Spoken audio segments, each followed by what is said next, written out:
রাধে রাধে বন্ধুরা, আজ করব হ্যাপি হ্যাপি বিস্কিট দিয়ে কেক। তো চলো শুরু করা যাক। আমি প্রথমে কয়েকটি হ্যাপি হ্যাপি বিস্কুট গুঁড়ো করে নিয়ে এর মধ্যে অ্যাড করেছি কিছুটা দুধ ও ময়দা।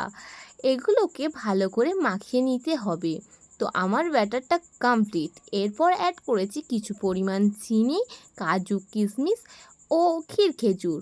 এই জিনিসগুলোকেও ভালো করে মাখিয়ে নিতে হবে। তারপর অ্যাড করেছি বেকিং সোডা ও বেকিং পাউডার।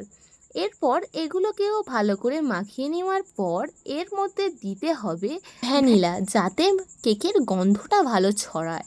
এগুলোকে একটি অ্যালুমিনিয়ামের পাত্রের মধ্যে সাদা তেল দিয়ে ওই ব্যাটারটা ঢেলে দিতে হবে। এবার লো ফ্লেমে এটাকে বসিয়ে রাখতে হবে 40 থেকে 45 মিনিট। তো দেখো, আমার কেকটা পুরো তৈরি হয়ে গেছে। তো এই রকম দেখতে লাগছে। আপনারা খুব কম খরচের মধ্যে বাড়িতে এরকম হ্যাপি হ্যাপি বিস্কুট দিয়ে কেক বানিয়ে খেতে পারেন। তো আজকের মতো টাটা।